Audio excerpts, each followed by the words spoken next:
Hi guys, welcome back to Technits. आज हम बात करेंगे गेमिंग पीसी या गेमिंग लैपटॉप में HDD यानी हार्ड डिस्क ड्राइव और SSD यानी सॉलिड स्टेट ड्राइव में से क्या यूज़ करना ज़्यादा सही रहेगा, या एक पीसी खरीदते टाइम इनमें से कौन सी स्टोरेज सेलेक्ट करनी चाहिए। क्योंकि ये एक ऐसा टॉपिक है जिसके बारे में लैपटॉप खरीदने या पीसी बिल्ड करने से पहले जानना बहुत ज़रूरी है। क्योंकि मार्केट में अगर आप एक गेमिंग पीसी खरीदने जाएंगे तो अलग अलग डीलर की अलग अलग राय आपको मिलेंगी। कई लोग आपको SSD वाले लैपटॉप यूज़ करने की सलाह देंगे तो कई लोग आपको हार्ड डिस्क वाले लैपटॉप ही प्रेफर करने को बोलेंगे और आपको समझाएंगे कि हार्डवेयर अच्छा हो तो कोई फ़र्क नहीं पड़ता कि आप SSD यूज़ कर रहे हो या फिर हार्ड डिस्क यूज़ कर रहे हो। और इसके अलावा भी कई ऑप्शन आपको मार्केट में मिलेंगे, जैसे हाइब्रिड स्टोरेज या फिर hard disk drive with Optane drive. पर बहुत कम ही डीलर ऐसे मिलेंगे आपको जो आपकी ज़रूरत के हिसाब से सही कन्फिगरेशन वाला पीसी या लैपटॉप ऑफर करेंगे। ऐसा भी हो सकता है कि आपके मुताबिक कन्फिगरेशन वाला पीसी या तो डीलर के पास ना हो या फिर आपकी नीड और बजट के हिसाब से जो लैपटॉप आपके लिए परफेक्ट हो उसमें डीलर को प्रॉफिट कम हो। क्योंकि कई डीलर मार्केट में सिर्फ मनी माइंडेड बनकर ही बैठे होते हैं और ज़रूरी नहीं कि मार्केट में ही आपको इतने सारे ऑप्शन मिले। अगर आप ऑनलाइन भी सर्च करते हैं तो इतने सारे ऑप्शन देखकर आप कंफ्यूज हो ही जाएंगे और ऐसे में आपके मन में ये सवाल जरूर आएगा कि आपको आपकी ज़रूरत के हिसाब से कौन सी स्टोरेज ऑप्शन को सेलेक्ट करना चाहिए जो आपको अच्छी या डिसेंट गेमिंग तो करवाए ही, साथ ही आपकी गेमिंग से हटकर आपके यूजर्स के अकॉर्डिंग भी एक बेस्ट ऑप्शन हो, ताकि लॉन्ग रन में भी आपका लैपटॉप या पीसी आपके लिए एक सही चॉइस साबित हो। तो आई एम श्योर इस वीडियो को देखने के बाद पीसी की स्टोरेज के सिलेक्शन को लेकर आपके सारे डाउट क्लियर हो जाएंगे और आप खुद ही ये डिसाइड कर पाएंगे कि आपकी पीसी में कौन सी स्टोरेज आपको यूज़ करनी चाहिए। तो वीडियो को एंड तक जरूर देखिए। चैनल पर नए हैं तो चैनल को सब्सक्राइब करके बेल आइकन को भी प्रेस कर दीजिए ताकि आपको ऐसी ही इन्फॉर्मेटिव वीडियो फ्यूचर में भी मिलती रहे। साथ ही अगर ये वीडियो आपको पसंद आए तो इसे लाइक भी जरूर करिए। So without further ado let's get start the video.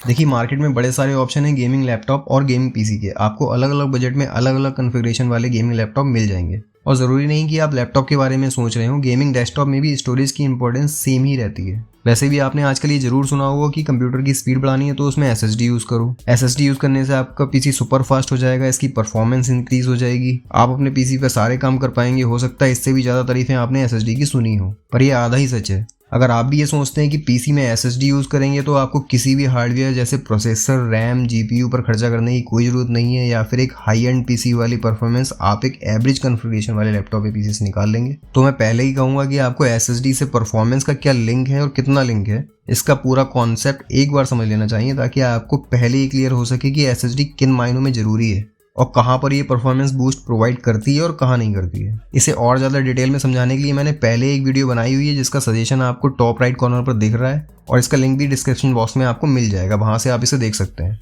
इस वीडियो में मैंने काफ़ी डिटेल में आपको SSD और हार्ड डिस्क ड्राइव में डिफरेंस और SSD के एडवांटेज के बारे में समझाया हुआ है। पर फिलहाल के लिए मैं आपको शॉर्ट में SSD का रोल और इसकी परफॉर्मेंस से क्या लिंक है ये समझा देता हूँ। तो फिलहाल के लिए मान लेते हैं कि आपके पास एक पीसी है और जिसमें आप हार्ड डिस्क यूज़ कर रहे हैं। देखिए, किसी भी स्टोरेज का काम होता है डेटा को स्टोर करना, ये तो हम सभी जानते हैं, बहुत ही बेसिक सी बात है ये। पर सिर्फ स्टोर करने से ही सारा काम नहीं हो जाता है। जब भी प्रोसेसर किसी टास्क को परफॉर्म कर रहा होता है, फॉर एग्जाम्पल आपने कोई software like MS office open किया, तो ऐसा नहीं है कि यहाँ पर प्रोसेसर या रैम ने ही सारा काम कर दिया। आपका वो सॉफ्टवेयर आपकी स्टोरेज डिवाइस यानी हार्ड डिस्क में स्टोर है, तो यहाँ एक मेन रोल आपकी स्टोरेज ने भी प्ले किया है। वो कैसे? तो देखिए, जब भी आप किसी सॉफ्टवेयर को ओपन करते हैं तो प्रोसेसर उस सॉफ्टवेयर का जो भी डेटा और प्रोग्राम हार्ड डिस्क में स्टोर्ड है उसे प्रोसेस करता है और इस डेटा को प्रोसेसर तक ले जाने का काम करती है रैम। पर रैम ये डेटा आपकी हार्ड डिस्क से ही लेकर आती है और यही सारा खेल होता है स्टोरेज ड्राइव की स्पीड का। जितनी फास्ट आपकी स्टोरेज ड्राइव या हार्ड डिस्क आपके डेटा को रीड करके रैम पर लोड कर देगी, उतनी ही फास्ट डेटा प्रोसेसर तक पहुंचेगा और फिर प्रोसेस होकर वो सॉफ्टवेयर ओपन हो जाएगा। यानी अगर आपकी हार्ड डिस्क ने MS ऑफिस का डेटा रीड करने में 20 सेकंड ले लिए और 2-3 सेकंड इसे प्रोसेसर ने प्रोसेस करने में ले लिए, तो लगभग 22 से 23 सेकंड बाद ही आपका ऑफिस ओपन होगा। और अगर यही डेटा SSD पर होता तो 2-3 सेकंड में ही डेटा रैम पर लोड हो जाता और मैक्सिमम 2-3 सेकंड में ही प्रोसेस हो जाता, यानी कि 5 to 6 सेकंड में आपका ऑफिस ओपन हो जाता। यानी आपके 14-15 सेकंड बच जाते और आपको लगता कि आपका पीसी फास्ट हो गया है। पर यहाँ आपकी पीसी ने ज़्यादा कुछ नहीं किया, बस आपकी स्टोरेज थोड़ी सी फास्ट हो गई है। तो अब ये तो क्लियर है कि मेन डिफरेंस जो SSD और हार्ड डिस्क के बीच का है वो है इसकी स्पीड। देखिए, हार्ड डिस्क फिर चाहे वो कितने भी ज़्यादा RPM की हो, उसकी स्पीड किसी भी चीप से चीप SSD की स्पीड से स्लो ही रहती है। अब ये RPM क्या है, तो अगर आप अपने हार्ड डिस्क की कन्फिगरेशन पर गौर किया होगा तो आपने देखा होगा कि हार्ड डिस्क पर 5400 और 7200 RPM लिखा होता है, यानी कि कितने राउंड 1 मिनट में हार्ड डिस्क का प्लेटर लेता है। जितने ज़्यादा राउंड प्लेटर लेगा उतनी तेजी से हार्ड डिस्क का डेटा रीड और राइट होगा। अब ये प्लेटर क्या है, ये सब आपको हार्ड डिस्क वर्सेस SSD वाली वीडियो में आपको पता चल जाएगा। अगर ये सब आपको जानना है तो आप उस वीडियो को जरूर देख लीजिएगा, लिंक डिस्क्रिप्शन में है। अगर आपके मन में ये सवाल है कि SSD कितनी फास्ट होती है किसी हार्ड डिस्क से, तो आप ऐसे समझिए कि सस्ती SSD की रीड एंड राइट स्पीड करीब 450 से 500 Mbps तक होती है। वहीं एक 10,000 RPM वाली हार्ड डिस्क की स्पीड ज़्यादा से ज़्यादा 100 से 120 Mbps तक होती है। और शायद ही आप में से किसी ने 10,000 RPM वाली हार्ड डिस्क यूज़ की हो या देखी हो, क्योंकि ये इंडस्ट्रियल हार्ड डिस्क होती हैं, जनरली PCs में यूज़ नहीं होती हैं और इनकी स्पीड भी ऑन पेपर होती है। रियल वर्ल्ड की बात करें तो हार्ड डिस्क की स्पीड मैक्सिमम 50 से 70 Mbps तक जाती है और एक SSD की स्पीड 220 Mbps से लेकर 600 Mbps तक जाती है। और एक बात यही बताता चलूँ कि ये स्पीड SATA SSD की है, NVMe SSD इससे भी ज़्यादा फास्ट होती हैं। अभी SSD कितनी तरह की होती हैं अगर आपको ये भी जानना है तो इसके लिए मैंने पहले ही एक वीडियो बना रखा है जिसका लिंक आपको डिस्क्रिप्शन में मिल जाएगा और इसका सजेशन आपको टॉप राइट कॉर्नर पर मिल रहा होगा। तो इतने सब डिस्कशन के बाद में आप ये तो समझ ही गए हैं कि हार्ड डिस्क और SSD के बीच जो मेन फर्क है वो है इसकी रीड एंड राइट स्पीड, जो कि हर हाल में SSD की ही ज़्यादा होती है। इसलिए SSD वाले PC में चाहे सॉफ्टवेयर हो या गेम हो काफ़ी तेजी से लॉन्च होते हैं और इसीलिए कंप्यूटर की परफॉर्मेंस भी तेज लगती है। लेकिन इसका मतलब ये नहीं कि एक्चुअल में PC फास्ट हो गया है। दरअसल SSD से PC क्विक रिस्पॉन्सिव हो जाता है और एप्लीकेशंस का लोडिंग टाइम बहुत ही कम हो जाता है, इसलिए एप्लीकेशन जल्दी लॉन्च होती है। लेकिन वहीं जब आप अपने PC या लैपटॉप पर कोई हैवी टास्क प्ले करते हैं जैसे video editing, graphic designing, 3D rendering या फिर एडवांस लेवल की कोडिंग या इवन आप गेमिंग भी करते हैं, तो ऐसे में आपकी SSD को जरूरत होती है अच्छे प्रोसेसर, GPU और ज़्यादा रैम की। तभी आप अपने PC की परफॉर्मेंस को सही मायनों में बढ़ा सकते हैं। अब बात यह आती है अगर सारी परफॉर्मेंस प्रोसेसर, GPU और रैम ही निकालेंगे तो फिर SSD में यूज़ क्यों करूँ? मुझे SSD की क्या ज़रूरत है? एक तो ये हार्ड डिस्क से महंगी है, तो क्यों ना मैं हार्ड डिस्क यूज़ करके अपने पैसे बचाऊँ। वहीं दूसरी बात, हार्ड डिस्क में मुझे इससे ज़्यादा स्टोरेज मिलेगी। तो अब ये समझिए कि आप ये कैसे डिसाइड करेंगे कि आपको किस स्टोरेज के साथ जाना चाहिए। तो पहले ये जान लेना बहुत जरूरी है कि मार्केट में स्टोरेज के कितने ऑप्शन आपको मिलने वाले हैं, फिर समझेंगे कि कौन सा ऑप्शन आपके लिए बेस्ट है। तो मार्केट में आपको स्टोरेज के 5 ऑप्शन मिल जाएंगे। पहला है हार्ड डिस्क, जो कि बहुत ही रिलायबल और बहुत ही पुराना और चीप ऑप्शन है। दूसरा है हाइब्रिड डिस्क ड्राइव। तीसरा है hard disk drive with Intel Optin drive और चौथा है SSD और पांचवा है SSD विद HDD यानी हार्ड डिस्क ड्राइव। अब इनमें जो दूसरा ऑप्शन है हाइब्रिड डिस्क ड्राइव, इसका सजेशन मैं आपको कभी भी नहीं दूंगा क्योंकि ये सिर्फ एक गिमिक है। इसमें बेसिकली होता क्या है कि एक हार्ड डिस्क होती है जिसमें एक बहुत ही छोटी कैपेसिटी की SSD लगा दी जाती है जिसकी स्टोरेज कैपेसिटी अराउंड 16 से 32 GB तक होती है। किसी में 64 GB की भी आपको ऑप्शन मिल जाती है। पर इस ड्राइव से कुछ खास नहीं होता। ये ड्राइव सिर्फ आपकी PC का बूट टाइम इंक्रीज करने के अलावा कोई काम नहीं करती है, क्योंकि इतनी छोटी स्टोरेज में ना तो आप कोई गेम स्टोर कर पाएंगे, ना ही बहुत ज़्यादा सॉफ्टवेयर आपके इंस्टॉल होने वाले हैं। इवन अगर आप गेम्स और सॉफ्टवेयर नहीं भी इंस्टॉल करते हैं ऐसी ड्राइव में, तो भी विंडोज OS का साइज टाइम के साथ साथ इंक्रीज होता रहता है और एक टाइम ऐसा आएगा कि आपको ज़्यादा कुछ इंस्टॉल ना करने के बाद भी प्रॉब्लम क्रिएट हो जाएगी और उसके बाद आपकी ड्राइव किसी काम की नहीं रहेगी। तो कुल मिला के हमारे पास 4 ऑप्शन बच जाते हैं। अब आपको पहले ये क्लियर करना है कि गेमिंग PC या लैपटॉप लेने का आपका गेमिंग के साथ साथ और क्या पर्पज़ है। जैसे अगर आप एक स्टूडेंट हो और सिर्फ नॉर्मल गेमिंग करना चाहते हो, साथ ही ऑनलाइन क्लासेस आपको अटेंड करनी है और आपका बजट भी ज़्यादा नहीं है, तो आप एक हार्ड डिस्क वाले लैपटॉप को ले सकते हो। पर ध्यान रखिए कि ये लैपटॉप फ्यूचर प्रूफ होना चाहिए और इसमें SSD अपग्रेड करने का ऑप्शन जरूर होना चाहिए ताकि आप फ्यूचर में लैपटॉप में SSD लगा पाओ। और अगर आप चाहो तो इसमें ऑप्टिन ड्राइव का भी ऑप्शन ले सकते हो। वहीं अगर आप सिर्फ गेमिंग के लिए ही लैपटॉप या PC ले रहे हो तो फिर आपको सिर्फ SSD ही प्रेफर करनी चाहिए, क्योंकि गेम्स के लिए जरूरी है रीड एंड राइट स्पीड, जिसकी रिक्वायरमेंट SSD से ही ज़्यादा अच्छे से पूरी की जा सकती है।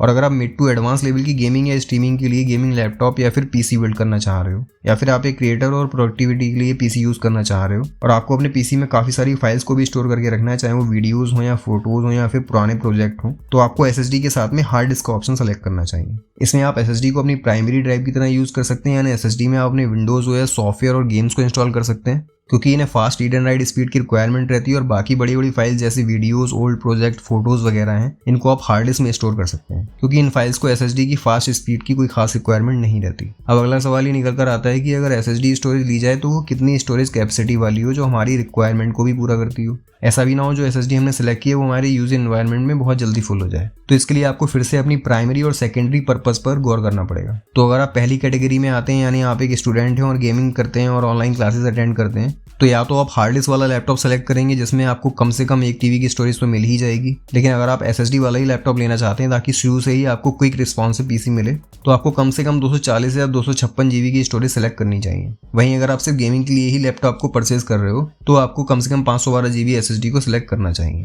ताकि आपको हैवी गेम्स को इंस्टॉल करने में लो स्टोरेज की प्रॉब्लम ना फेस करनी पड़े। वहीं अगर आप तीसरी कैटेगरी में हो और मिड टू एडवांस गेमर हो या फिर क्रिएटर बनना चाह रहे हो, video editing, photo editing, 3D graphic designing वगैरह करना चाह रहे हो, कुल मिलाकर अगर कहूँ तो आप एक ऑलराउंडर पीसी चाहते हो जिसमें आप सारे काम कर पाओ और अपने सारे सॉफ्टवेयर स्मूथली रन कर पाओ, तो डेफिनेटली आप SSD प्लस हार्ड डिस्क वाले ऑप्शन पर ही जाएंगे, जिसमें SSD की स्टोरेज आप लो टू मिड गेमिंग के लिए 256 GB और मिड टू एडवांस लेवल की गेमिंग के लिए 512 GB या फिर उससे ज्यादा सिलेक्ट कर सकते हैं। अगर मैं आपको इन सबका सम अप करके बताऊं तो अगर आप एक फास्ट गेमिंग पीसी बिल्ड करना चाह रहे हो या फिर एक गेमिंग लैपटॉप परचेज करना चाह रहे हो, तो पावरफुल हार्डवेयर कॉन्फ़िगरेशन के साथ साथ SSD स्टोरेज को आपको पीसी में रखना बहुत जरूरी है, ताकि आपको अपने पीसी की प्योर परफॉर्मेंस एक्सपीरियंस हो। और हमेशा ही पीसी लेने से पहले ध्यान रखना जरूरी है कि परफॉर्मेंस डिपेंड करती है आपकी पीसी की कॉन्फ़िगरेशन पर, यानी प्रोसेसर, जीपीयू और रैम पर। यहाँ पर एक बहुत बड़ा रोल मदरबोर्ड का भी होता है अगर आप कस्टम पीसी बिल्ड कर रहे हो तो। इसके बाद ही आपको अपनी स्टोरेज डिसाइड करनी चाहिए, यानी SSD या हार्ड डिस्क क्या लेनी है, या आपको बाद में सोचना चाहिए। वैसे मेरी हर किसी को राय यही रहती है कि आप शुरू से ही SSD यूज़ करें ताकि आपको अच्छा रिस्पॉन्स टाइम मिले। और इस वीडियो में भी मैंने आपको कुछ ऐसा ही समझाया कि आपको लगभग हर पीसी में SSD की जरूरत होती है। वहीं मैं आपको ये भी बताना चाहता हूँ कि अगर आप अच्छी कॉन्फ़िगरेशन का ध्यान नहीं रख रहे हैं और सारी उम्मीद आप SSD से ही लगाकर बैठे हैं, तो ऐसे में आपको परफॉर्मेंस वाले टास्क रन करने में प्रॉब्लम फेस करनी पड़ेगी, क्योंकि SSD सिस्टम को फास्ट और रिस्पॉन्सिव बनाती है, पावरफुल नहीं। आपकी मेहनत को कम करने के लिए मैंने डिस्क्रिप्शन में कुछ कैटेगरीज वाइज शॉर्टलिस्ट किए हुए लैपटॉप्स और SSD की लिस्ट दी हुई है, जिन्हें आप चेकआउट कर सकते हैं और परचेज भी कर सकते हैं। और अगर आपकी कोई क्वेरी या सजेशन है तो कमेंट करके मुझे जरूर बताइए, और साथ ही ये भी बताइए कि आप अपने पीसी में अभी कौन सी स्टोरेज यूज़ कर रहे हैं। सो आई होप आप लोग गेमिंग पीसी में SSD के रोल को अच्छे से समझ गए होंगे। अगर आपको ये वीडियो अच्छा लगा तो वीडियो को लाइक और शेयर कर दीजिए। अगर आप चैनल को सपोर्ट करना चाहते हैं तो अमेज़ॉन पर शॉपिंग करने से पहले डिस्क्रिप्शन में दी हुई अमेज़ॉन के लिंक को यूज़ कर सकते हैं। इस लिंक को यूज़ करने से चैनल को सपोर्ट मिलेगी और आपको इसके लिए कोई भी एक्स्ट्रा कॉस्ट पे नहीं करनी होगी। और अगर आप इस चैनल पर नए हैं तो चैनल को सब्सक्राइब करके बेल आइकन को भी प्रेस कर दीजिए, ताकि आपको आने वाले हर नए वीडियो का नोटिफिकेशन मिलता रहे। तो guys, see you in another video. Thank you, take care and bye bye.